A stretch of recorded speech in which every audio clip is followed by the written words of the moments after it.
بسم اللہ الرحمن الرحیم۔ آج تک کے معزز ناظرین السلام علیکم۔ اب کس نمبر 99 ملاحظہ فرمائیں۔ جان لینے کی کوشش کرنے والے کے ساتھ رعایت کیسی؟ ہمارا مذہب یہ نہیں سکھاتا کہ کوئی تمہارے گال پر ایک تھپڑ مارے تو تم دوسرا گال آگے کر دو، نہیں، ہم آنکھ کے بدلے آنکھ اور جان کے بدلے جان لینے کے مجاز ہیں۔ فرق صرف طریقہ کار کا ہے، تو یہ طریقہ کار بھی انگریز کے بنائے ہوئے قانون کی وجہ سے مشکلات پیدا کرتا ہے۔ یہ پورا معاشرہ جھوٹ کے پاؤں پر چل رہا ہے، تم سچ کا سہارا لے کر 2 قدم بھی نہیں چل سکتے۔ پھر بھی مجھے خیال آتا ہے کہ مجھے سب کچھ سچ لکھ دینا چاہیے تھا اور پھر نتائج کا معاملہ خدا پر چھوڑ دینا چاہیے تھا۔ خدا نے یہ تو نہیں کہا ہے کہ جب ضرورت پڑے تو کچھ مت سوچو، عقل کو بالائے طاق رکھ دو اور آنکھیں بند کر کے بیٹھ جاؤ۔ میں نے بھنا کے کہا، اور جو خدا کو منظور ہے وہی ہوگا۔ حالات تمہارے سامنے اور تم سب کچھ جانتے ہو۔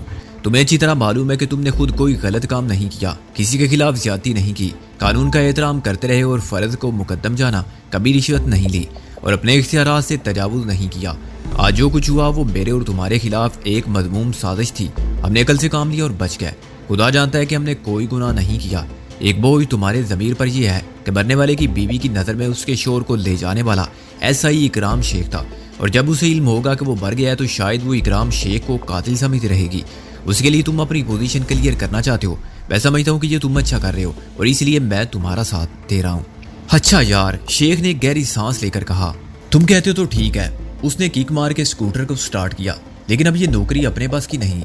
میں نے اس پر لعنت بھیج دی ہے اور بس اب خیریت کے ساتھ استعفیٰ منظور ہو جائے۔ پھر وہی حماقت کی بات، میں نے پیچھے بیٹھ کے کہا، تم استعفیٰ واپس لوگے اور نہیں لوگے تو شرط لگا لو کہ منظور نہیں ہوگا۔ تھانہ اگر گندی جگہ ہے تو اسے چھوڑ دو اور ہیڈ کوارٹر میں رہو، وہاں صاف ستھرا کام ہے۔ بس میں یہ نوکری کرنا ہی نہیں چاہتا۔ شیخ نے بگڑ کے کہا، میں محتاج نہیں ہوں، میرے پاس سب کچھ ہے۔ یہ سب کچھ تو اس وقت بھی تھا جب تم نے پولیس کا محکمہ جوائن کیا تھا۔ میں نے کہا، کیا وہ جذبہ اتنا کمزور تھا قانون کے ذریعے خدمت خلق کرنے کا؟ وہ محض جذباتی فیصلہ تھا جس نے تمہیں بزنس کرنے کے مقابلے کا امتحان دینے یا گھر بیٹھ کر کھانے کی بجائے پولیس کی ملازمت اختیار کرنے پر مجبور کیا تھا۔ وہ تو ٹھیک ہے، لیکن میں نے یہاں کے دیکھ لیا، کسی کو میرے جذبے کی ضرورت نہیں ہے۔ غلط؟ بے شک تمہیں ماحول غلط ملا، مگر یہ مت کہو کہ تمہارے جذبے کی قدر کرنے والا کوئی نہیں ہے۔ میں نے کہا، ایک تو میں ہوں اور میں اکیلا ہی نہیں، وہ سب ہیں جو میرے ساتھ ہیں۔ انکل ریزوی جیسے پولیس میں ہیں، ان کی جگہ کون لے گا؟ اگر تم جیسے ہمت ہار کے نکل جائیں گے، تمہارا تجربہ ابھی بہت کم ہے، آہستہ آہستہ تمہیں معلوم ہو جائے گا کہ اپنے مشن میں تم اکیلے نہیں۔ تو مسٹر عقاب، ایک دن تمہیں آئی جی وغیرہ بننا ہے اور اس پورے محکمے سے ہر حشمت خان کو خارج کرنا ہے۔ خود خارج ہو گئے تو یہاں راج کریں گے حشمت خان۔ نقصان ہوگا ملک و قوم کا اور پبلک کا، کہ گل گئے گل گلشن اور کدو کریلے رہ گئے۔ شیخ ہنس پڑا، کہاں انجینئر کے پیشے میں گھس گیا تو؟ وکیل ہوتا تو سب کا باجا بجا دیتا۔ تیری دلیل کے آگے کسی کی منطق نہ چلتی اور سزا نہ مدعی کو ملتی نہ ملزم کو ملتی، وکیل صاحب دونوں طرف سے پٹتے۔ میں نے کہا، اس وقت رات کے 3 بجے ہیں۔ شیخ نے کہا، بزنگ جا کے کسی کا دروازہ بجانا اور اس آدمی زرداد کا گھر تلاش کرنا بہت غلط بات ہوگی۔ کسی کے سوتے سے اٹھا کے بری خبر سنائی جائے تو شاک بہت زیادہ ہوتا ہے۔ یہی میں بھی سوچ رہا تھا کہ وہاں صبح ہونے سے پہلے نہیں جانا چاہیے۔ میں نے کہا، ایسا کرتے ہیں کہ تو جا اپنے تھانے، گشت کے لیے نکلا تھا نا، اس لیے رات بھر غائب رہنا اچھا نہیں۔ وہاں تو معمول کے مطابق ڈیوٹی پوری کرنا، کسی قسم کی پریشانی کے بغیر۔ حوالات میں ایک قیدی مر گیا تھا، لاش تو نے ہاسپٹل کی ایمبولینس میں بھیج دی، جو روزنامچے کی اندراجات کے مطابق استاد پیڈو کی لاش تھی اور اسے شناخت کرنے والے بہت ہیں۔ بظاہر اسے دل کا دورہ پڑا تھا، لیکن پوسٹ مارٹم ہوگا تو حقیقت سامنے آ جائے گی۔ اب استاد پیڈو کی لاش ہی نہ ملی تو پوسٹ مارٹم رپورٹ کیسی اور لاش کہاں گئی؟ یہ تیری ذمہ داری نہیں ہے۔ اس سپاہی سے بھی کچھ کہنے کی ضرورت نہیں جو ایمبولینس میں لاش کے ساتھ کیا تھا۔ وہ الفیہ بیان دے گا کہ لاش اس نے ہاسپٹل والوں کے حوالے کی تھی اور اس کا جو لیا بیان کرے گا وہ بھی اس کے یقین کے مطابق غلط نہیں ہوگا۔ میں جاتا ہوں اپنے گھر، صبح جب تو ڈیوٹی ختم کر کے گھر پہنچے گا تو میں بھی آ جاؤں گا۔ ٹھیک ہے، ناشتہ ہمارے ساتھ کرنا، شیخ نے کہا۔ اس کے بعد ہم زرداد کے گھر چلیں گے۔ میرا ارادہ تھا کہ 8 بجے اسلام آباد چلا جاؤں۔ میں نے کہا، 200-250 روپے کم نہیں تھے، مگر میں 1000 احتیاطاً ساتھ لے جانے کے چکر میں پڑ گیا اور اب مجھے کل دوپہر سے پہلے روانگی مشکل نظر آتی ہے۔ میں تیرے پاس نہ آتا تو اس وقت پنڈی میں ہوتا۔ اچھی سزا ملی ہے احتیاط پسندی کی۔ قدرت کا کوئی کام مسئلے سے خالی نہیں ہوتا، شیخ نے کہا۔ یہ احتیاط پسندی میرے تو کام آئی، میں اکیلا ہوتا تو نہ جانے کیا ہوتا۔ میرا دماغ کام ہی نہیں کر رہا تھا۔ تو نے میرا اعتماد بحال رکھا۔ اسکوٹر کا رخ اب میرے گھر کی طرف تھا۔ محسن کے ساتھ میری ذہنی کیفیت بھی یہی ہوتی ہے۔ میں نے کہا، ایک اکیلا 211 اور مجھے تو لگتا ہے کہ اب ہم 111 ہو گئے ہیں۔ یہ سب خدا کی مہربانی ہے کہ جتنے دشمنوں کے حوصلے بلند ہوتے جا رہے ہیں اور ان کے عزائم پہلے سے زیادہ خطرناک ہونے لگے ہیں، اتنا ہی میرے دوست اور مددگار بڑھتے جا رہے ہیں۔ جب میں لندن میں تھا تو میرے ساتھ صرف محسن تھا، یہاں پہنچا تو بالکل اکیلا تھا۔ ایک باپ تھا وہ بھی نہیں ملا، مگر اس دن کے بعد سے آج تک کیا ہوا، شکاری جال پر جال پھیلاتے گئے اور میں بچ کر نکلتا گیا، یہاں تک کہ مجھ میں اتنا حوصلہ اور اعتماد آ گیا کہ میں خود شکاری بن گیا، اور میں گزرے ہوئے وقت کو دیکھتا ہوں تو مجھے اپنی کامیابیوں پر فخر کیا غرور محسوس ہوتا ہے، لیکن میں غرور سے توبہ کرتا ہوں۔ یہ سب تائید عزتی ہے کہ آج دشمن بھی مجھ سے اتنے ہی خوفزدہ ہیں جتنا کل میں ان سے تھا۔ آج میرے ساتھ محسن نہیں، رابعہ ہے، شیل ہے اور منظر ہے اور تو ہے اور تیرے گھر والے ہیں، استاد ٹیڈی ہے، یہ سب لوگ اجنبی تھے۔ جب میں نے پاکستان کی سرزمین پر قدم رکھا تھا تو ان میں سے کسی کو نہ جانتا تھا۔ رابعہ اور منظر بچپن کے ساتھی ضرور ہیں، لیکن ہمیں ایک دوسرے کے بارے میں یہ بالکل بھی علم نہ تھا کہ کون زندہ ہے اور کون مر گیا۔ میں نکل رضوی اور شیروانی صاحب سے ضرور واقف تھا، مگر اس کے بعد مجھے کتنے سارے ملے، کتنے قابل اعتماد اور کتنے حوصلہ دینے والے اور بے غرض، کتنے سچ بولنے والے ملے اور کتنے بدخواہ کیفر کردار کو پہنچے، کتنے دشمن کم ہوئے۔ کم سے کم 3 افراد کا نام میں پورے یقین کے ساتھ لے سکتا ہوں کہ میرا وجود ان کی نظر میں کانٹے کی طرح کھٹکتا تھا اور وہ اس کانٹے کو نکال پھینکنا چاہتے تھے، مگر کسی کے چاہنے سے کچھ ہوتا تو سب کے دشمن مر گئے ہوتے اور دنیا روز اول کی طرح غیر آباد ہوتی، یا اس میں صرف جانور ہوتے، کیونکہ آدمی کا دشمن تو صرف آدمی رہا ہے۔ چراغ دین ڈسلوا اور بیر محمد نے کیا چاہا تھا اور خود ان کے ساتھ کیا ہوا۔ اسکوٹر نہر کے پل سے بڑھا تو میں نے موقع پاتے ہی زرداد کے کپڑے اور اس کی وگ کا بنڈل پانی میں پھینک دیا۔ پھر رات کے 3 بجنے کی اطلاع کسی گھر کے وال کلاک نے بہت دور سے دی اور شیخ نے اسکوٹر روک کے مجھے گھر کے دروازے پر اتارا۔ میں اس وقت تک دیکھتا رہا جب تک کہ اس کی سرخ ٹیل لائٹ نظر آ رہی تھی، پھر میں نے گیٹ کو اندر ہاتھ ڈال کے کھولنا چاہا، مگر اس کے پٹ خود بخود پیچھے ہو گئے۔ مجھے اچھی طرح یاد تھا کہ میں گیٹ کو اندر سے مکفل کر کے اوپر سے باہر کود گیا تھا، لیکن اب وہ تالا ہی غائب تھا۔ بے اختیار میں پیچھے ہٹا اور دیوار کے سائے میں چلتا ہوا گیٹ سے دور ہوتا گیا۔ میں نے احتیاطاً وہ بھرا ہوا ریوالور بھی نکال لیا جو میں نے جاتے جاتے اپنے ساتھ رکھا تھا۔ آخری کونے پر جہاں 7 والی کوٹھی کا گیٹ تھا، میں نے دیوار کے اوپر سے جھانک کر دیکھا۔ بظاہر اندر کسی قسم کی گڑبڑ نظر نہیں آتی تھی، سب کھڑکیاں اور دروازے بند تھے اور کمروں میں مکمل اندھیرا غالب تھا۔ سکندر صاحب، کسی نے دبی دبی سرگوشی میں مجھے پکارا اور میں نے اندھیرے میں آنکھیں پھاڑ کے دیکھنے کی کوشش کی۔ پھر وہ درختوں کے پیچھے سے نکلا اور دیوار کے ساتھ ساتھ لگی ہوئی سرسبز باڑ کے پیچھے رہ کر سرکتا ہوا آگے بڑھا، اور باڑ کے درمیان جگہ نہ ہونے کے برابر تھی، چنانچہ اس کی پشت یقیناً دیوار سے چھل گئی ہوگی اور سامنے سے کٹی ہوئی شاخوں کے نوکیلے کناروں سے اس کے جسم پر خراشیں بھی آئی ہوں گی۔ اس کی حرکت سے خاصی سرسراہٹ بھی پیدا ہو رہی تھی، چنانچہ وہ بہت آہستہ آہستہ میری طرف بڑھ رہا تھا۔ میں دیوار پر سے اندر اتر گیا کیونکہ میں نے استاد ٹیڈی کو پہچان لیا تھا۔ میں 2 دیواروں کی سنگم پر کونے میں دبکا کھڑا تھا اور استاد ٹیڈی کے پراسرار رویے کے اسباب پر غور کرتا رہا۔ اس نے ضرور کوئی ایسی بات نوٹ کی تھی کہ وہ چھپا کھڑا تھا، اور نگرانی کے علاوہ اس کا مقصد مجھے کسی خطرے سے بر وقت خبردار کرنا تھا۔ کیا بات ہے استاد؟ میں نے ٹیڈی کے قریب آتے ہی آہستہ سے پوچھا۔ آپ نے اچھا کیا سیدھے اندر نہیں گئے، وہ منہ پر انگلی رکھ کے بولا۔ میں نے اس لیے تالا کھول گیا تھا۔ تالا تم نے کھولا تھا؟ میں نے تعجب سے کہا، کیسے؟ قسم مولا کی سکندر صاحب، ایسے ہی تو ہم استاد نہیں ہو گئے، وہ بولا۔ بس آپ کی دعا سے جب تک ضرورت نہ پڑے ہاتھ کی صفائی نہیں دکھاتے۔ یہ تو سیدھا سادہ تالا تھا، علی گڑھ والا، کبھی کوئی تجوری کھولنی ہو تو بتانا۔ تم نے بڑی عقل مندی کا ثبوت دیا اس وقت، میں نے کہا۔ میں واقعی تالے کو غائب پا کے کھٹک گیا تھا۔ میں دروازے کے پاس انتظار نہیں کر سکتا تھا، وہ مجھے صاف دیکھ لیتے، ٹیڈی نے کہا۔ اس کی نظر بے اختیار گھر کی طرف گئی۔ وہ کون؟ میں نے کہا۔ اندر کوئی ہے؟ ٹیڈی نے اقرار میں سر ہلایا۔ میرا خیال ہے کم سے کم 3 آدمی ہے، ٹیڈی بولا۔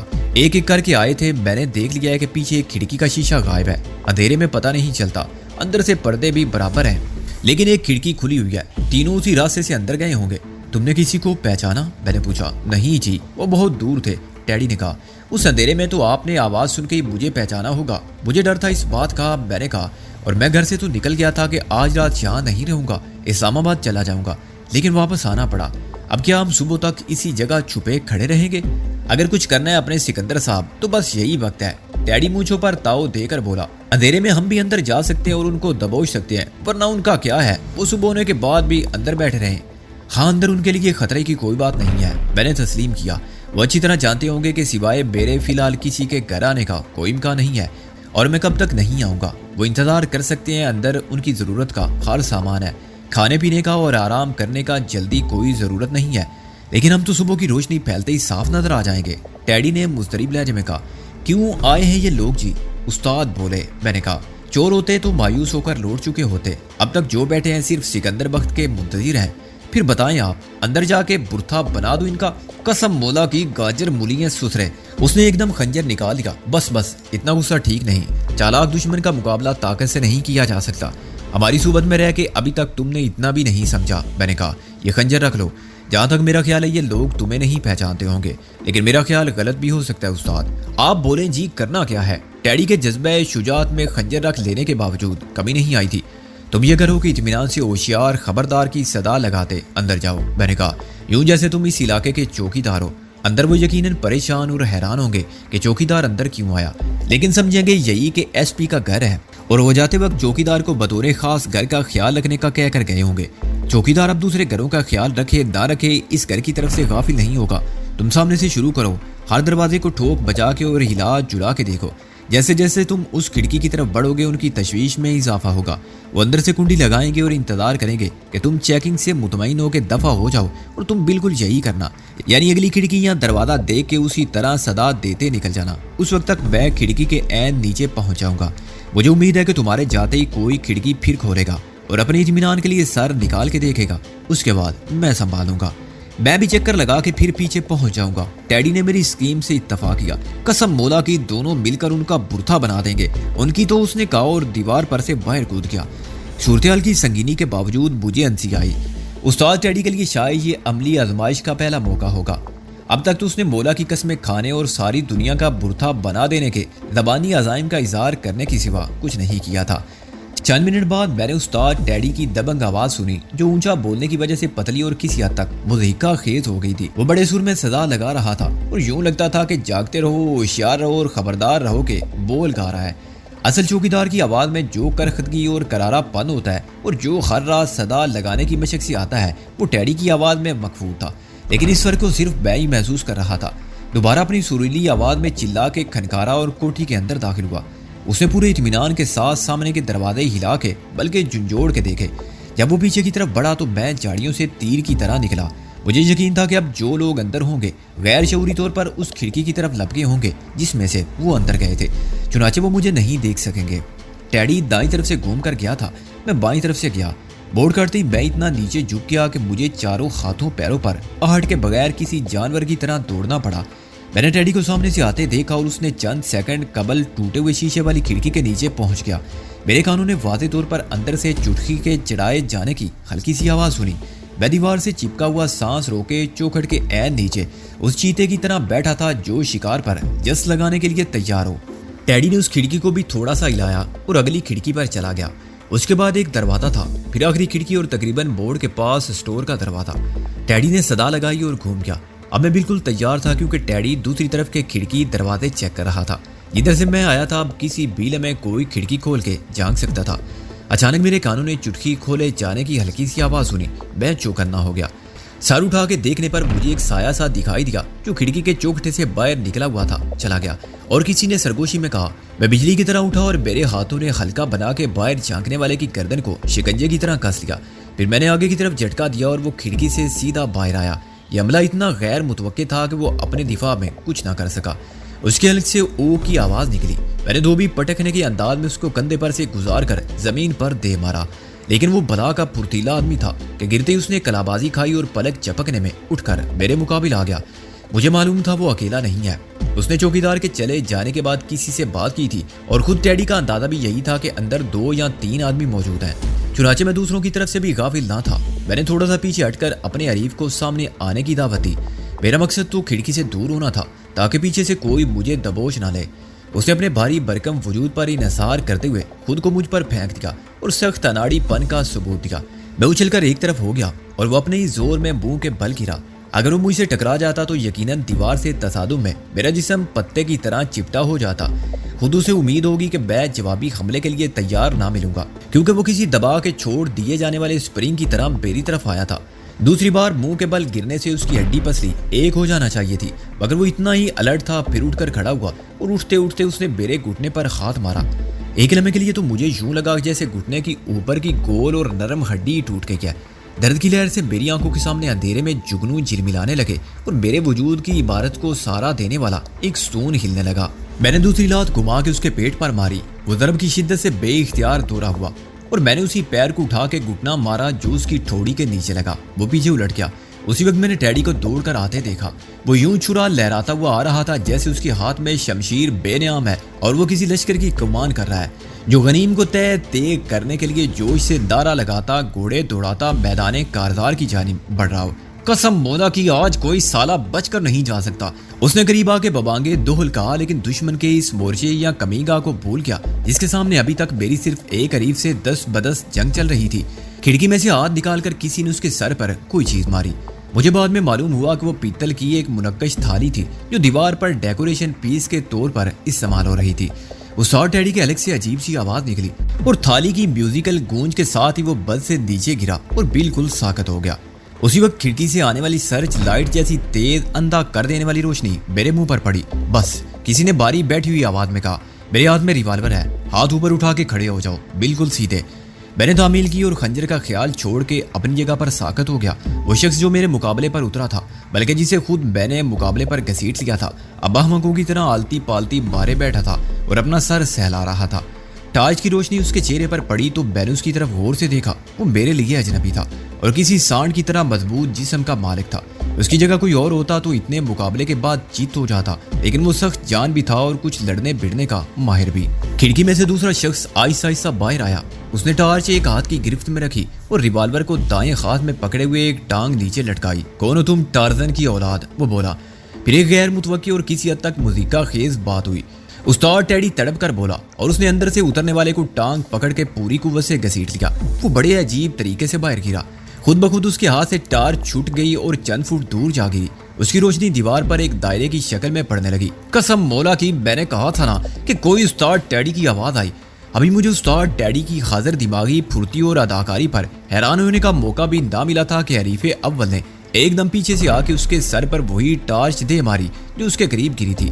استاد ٹیڈی نے جملہ دا مکمل چھوڑ کے خلق سے پھر وہی او کی آواز نکالی اور اس بار سچ مچ انٹا غفیل ہو گیا. حریف ثانی جس کو اس نے کھڑکی سے برآمد کیا تھا مجھ پر حملہ آور ہوا. میں اس سے نمٹنے کے لیے تیار تھا. اس نے ریوالور کا دستہ میرے سر پر مارنا چاہا تو میں نے اس کے ہاتھ کو کلائی پر جھٹکا دیا. ریوالور تو اس کے ہاتھ سے نکل گیا مگر اس نے بڑی پھرتی سے میرے کان کے قریب بائیں ہتھیلی سے وار کیا. جس طرح اسے امید نہ تھی کہ میں جوڈو کراٹے کے فن سے واقف ہوں اسی طرح میں بھی سمجھ رہا تھا کہ وہ لڑائی بار کٹائی کے مروجہ دیسی طریقوں سے کام لے گا لیکن وہ بھی اس معاملے میں مجھ سے کم نہ تھا. اچانک وہ پورا منظر میری نظروں کے سامنے گردش کرنے لگا, دھندلا ہوا اور پھر غائب ہو گیا. میرا خیال ہے نیچے گرنے سے پہلے بے ہوش و حواس سے بیگانہ ہو چکا تھا. ہوش آنے کے بعد میں نے گرد و پیش پر نگاہ ڈالی تو ماحول کچھ جانا پہچانا محسوس ہوا. رفتہ رفتہ دھند چھٹنے لگی اور میں نے انکل رضوی کے بیڈ روم کو پہچان لیا. میں اپنے ہی گھر میں رضوی صاحب کے بیڈ پر لیٹا ہوا تھا. گردن گھما کے دیکھنے پر مجھے اپنے ساتھ ہی استاد ٹیڈی لیٹا ہوا نظر آیا. میرے ہاتھ پیر آزاد تھے. یہ جان کے مجھے حیرت بھی ہوئی اور خوشی بھی. پھر میں نے ان دونوں کو دیکھا جو ہاتھ میں ریوالور لیے اطمینان سے کرسی پر بیٹھے سگریٹ پی رہے تھے. تم لوگ کیا چاہتے ہو, میں نے اٹھتے ہوئے کہا. کون ہو تم لوگ, یہی سوال ہمیں تم سے کرنا ہے, حریف اول نے کسی قسم کی پریشانی کے بغیر کہا, اور جواب تم پہلے دو گے. میں سکندر بخت ہوں, میں نے حیرانی سے کہا. اسی گھر میں رہتا ہوں, کیا تمہیں معلوم نہیں؟ نہیں, ہمیں معلوم نہیں تھا, وہ بولا. اور یہ کارٹون, اس نے استاد ٹیڈی کی طرف اشارہ کیا, یہ میرا دوست ہے, وہ اسے ملنے آیا تھا. میں نے احتجاجی لہجے میں کہا. تو یہ چوکیدار بننے کی ایکٹنگ کیوں کر رہا تھا؟ وہ بولا. کیا تمہارے دوست اسی طرح آتے ہیں ملاقات کرنے اور ایسے ہی جوکر ہیں سب؟ اس کے انداز میں بڑا اہانت امیز تمسخر تھا. یہ سب پوچھنے والے تم کون ہوتے ہو؟ میں نے بتانے سے کہا. اور تم یہاں کیا کر رہے تھے؟ کیا تمہیں معلوم ہے کہ یہ گھر کس کا ہے؟ ان دونوں نے ایک دوسرے کی طرف دیکھا, مسکرائے اور ریوالور جیب میں رکھ لیے. ہاں, اور ہمیں بھی انہوں نے ہی بھیجا ہے. دوسرے نے پہلی بار لب کھولے. دامن رضوی صاحب نے. میں نے ہمکو کی طرح ان دونوں کو دیکھا. رضوی صاحب نے, وہ کیوں؟ اس نے جیب سے اپنا شناختی کارڈ نکالا اور میری طرف پھینک دیا. میں نے تصویر کو اس کی صورت سے ملایا اور کارڈ پر غور کرنے کے بعد انکشاف ہوا کہ وہ خفیہ پولیس کا ایک انسپیکٹر ہے. اگر میں مان لوں کہ شناختی کارڈ جعلی نہیں ہے, میں نے کہا, تو سوال یہ پیدا ہوتا ہے کہ انکل رضوی نے تم کو یہاں چوروں کی طرح چھپ کر بیٹھنے کے لیے کیوں بھیجا تھا؟ اور کیا انہوں نے یہ بھی کہا تھا کہ سکندر بخت کی مرمت کرنی ہے؟ وہ تو آپ نے خود ہمیں دعوت دی تھی, وہ بولا, اور ہم آپ کو پہچانتے نہیں تھے. رضوی صاحب آج دن بھر آپ کو فون کرتے رہے مگر آپ نہیں ملے. رات 11 بجے انہوں نے ہم سے رابطہ کیا. وہ آپ کی طرف سے فکر مند تھے. انہوں نے کہا کہ خاموشی سے جاؤ اور دیکھو سکندر بخت گھر میں ہے یا نہیں. یہاں آنے کے بعد ہم نے آپ کو سارے گھر میں تلاش کر کے دیکھا اور رضوی صاحب کو فون پر بتایا کہ گھر پر تو سب خیریت ہے.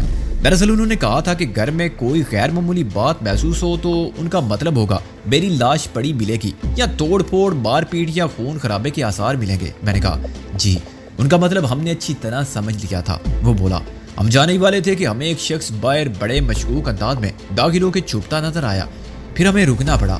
ہم نے سوچا ممکن ہے اس کے دوسرے ساتھی بھی آئیں، اس کی نقل و حرکت پر تو ہمیں نگاہ رکھنی چاہیے تھی۔ ہم اندر کمرے میں اندھیرا کیے بیٹھے رہے اور شیشے سے جھانک رہے تھے۔ باہر نسبتاً روشنی تھی اور وہ شخص جھاڑیوں کے پیچھے چھپا رہا۔ پھر اس کا ایک ساتھی دروازے تک آ کے لوٹ گیا۔ دوبارہ ہم نے اسے دیوار کے کونے سے اندر کودتے دیکھا۔ وہ شخص جھاڑیوں کے پیچھے سرکتا ہوا اس کے پاس گیا اور کچھ دیر وہ دونوں نہ جانے کیا باتیں کرتے رہے، پھر وہ باہر نکل گیا۔ وہ شخص میں نے اسی متانے سے استاد ٹیڈی کی طرف اشارہ کر کے کہا یہ ہے، اور دیوار پر سے کودنے والا میں خود تھا۔ استاد ٹیڈی کی مونچھیں تھر تھرانے لگی تھی اور حلق سے کچھ کرانے کی آواز بھی بلند ہو رہی تھی۔ یہ سب غلط فہمی کے باعث ہوا۔ میں نے کہا ہمیں معلوم ہو گیا تھا کہ اندر کوئی ہے۔ ہم باہر چھپ کر انتظار کرتے رہے۔ پھر میں نے استاد ٹیڈی، میرا مطلب ہے اپنے اس دوست کو چوکیدار بنا کے بھیجا تھا۔ رضوی صاحب نے کہا تھا کہ آپ ڈرامے کرتے رہتے ہیں۔ دوسرا بولا مگر یہ تو کوئی ڈرامہ نہیں تھا کہ آپ نے اٹھا کے مجھے باہر پھینک دیا۔ خواہ مخواہ میں یا آپ لنگڑے لولے ہو جاتے پھر، یا ایسا ہی صاحب گولی مار دیتے۔ ایسا ہی نے اپنے ماتحت کو پورا میرا خیال تھا کہ تم مقابلہ کر سکتے تھے۔ اتنی جان صرف حرام کھانے کے لیے بنائی ہے۔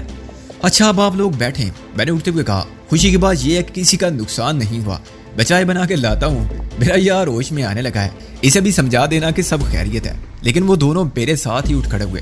آپ چائے پئیں، ہم چلتے ہیں، پہلے نے جمائی لے کر کہا۔ خواہ مخواہ رات بھر کی بیگار میں پکڑے گئے تھے، اب گھر جا کے سوتے ہیں۔ آپ رضوی صاحب سے بات کر لیں، لیکن یہ سب نہ کہیں تو بڑی مہربانی۔ حوالدار نے سر پر ہاتھ پھیر کے کہا جو بھی ہوا غلط فہمی کے باعث ہوا۔ مہنزا فکر مت کرو، ایسی چھوٹی موٹی باتیں ہوتی رہتی ہیں، ان سے تو ہم بڑی بڑی باتیں نہیں کہتے۔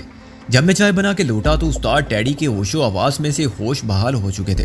میں نے اسے چائے پلانے کے بعد ساری رام کہانی سنائی تو مجھے بے اختیار ہنسی آئی، خصوصاً اس منظر کا ذکر کرتے وقت جب ٹیڈی سر پر تھالی بہتے ہی بیک گراؤنڈ میوزک کے ساتھ لیٹ گیا تھا۔ اداکاری خوب کی تھی تم نے استاد، میں نے کہا۔ ایسا غچہ دیا تھا گدوں کو، وہ خفت سے بولا۔ اچھا ہوا دشمن نہیں تھے ورنہ کشتوں کے پشتے لگ جاتے۔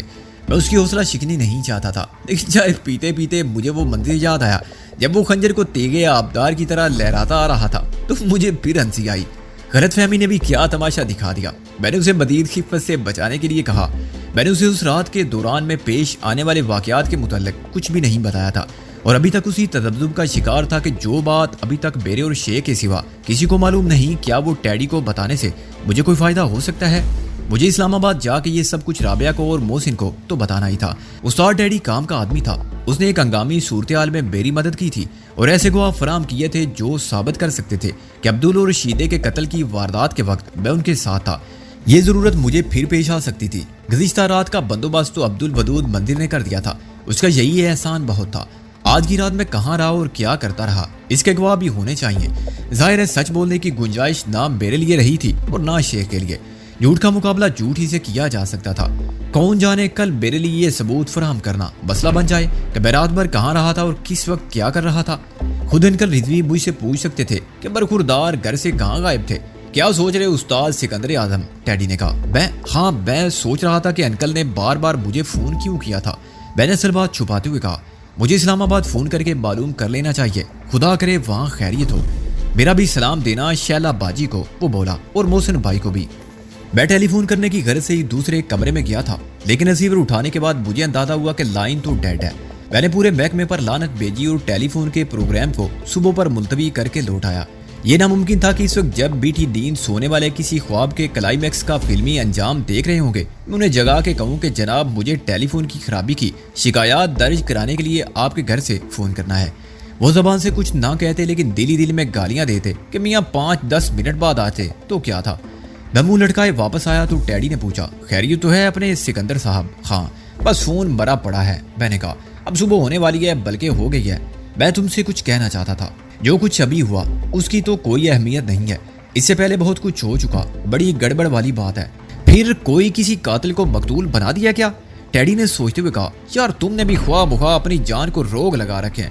میری مانو تو اپنی اس وکیل صاحبہ کو لو اور لوٹ جاؤ ولایت۔ یہ آرزو ہی بڑی چیز ہے مگر خمدم، میں نے آپ بھر کے کسی فلسفی کی طرح کہا، خواہشات کوئی ٹانگوں میں جوتے ہوئے گھوڑے نہیں ہیں کہ لگام ہاتھ میں ہو تو اپنی مرضی سے جس کی تعبیر پر چاہو موڑ دو اور ہم کو ولایت یہیں مل جائے تو اچھا ہے۔ وہاں سے تو ہم آئے نہیں لائے گئے تھے. میں جو بات کہنا چاہتا ہوں اسے دھیان سے سنو, ہو سکتا ہے مجھے پھر تمہاری مدد کی ضرورت پڑ جائے.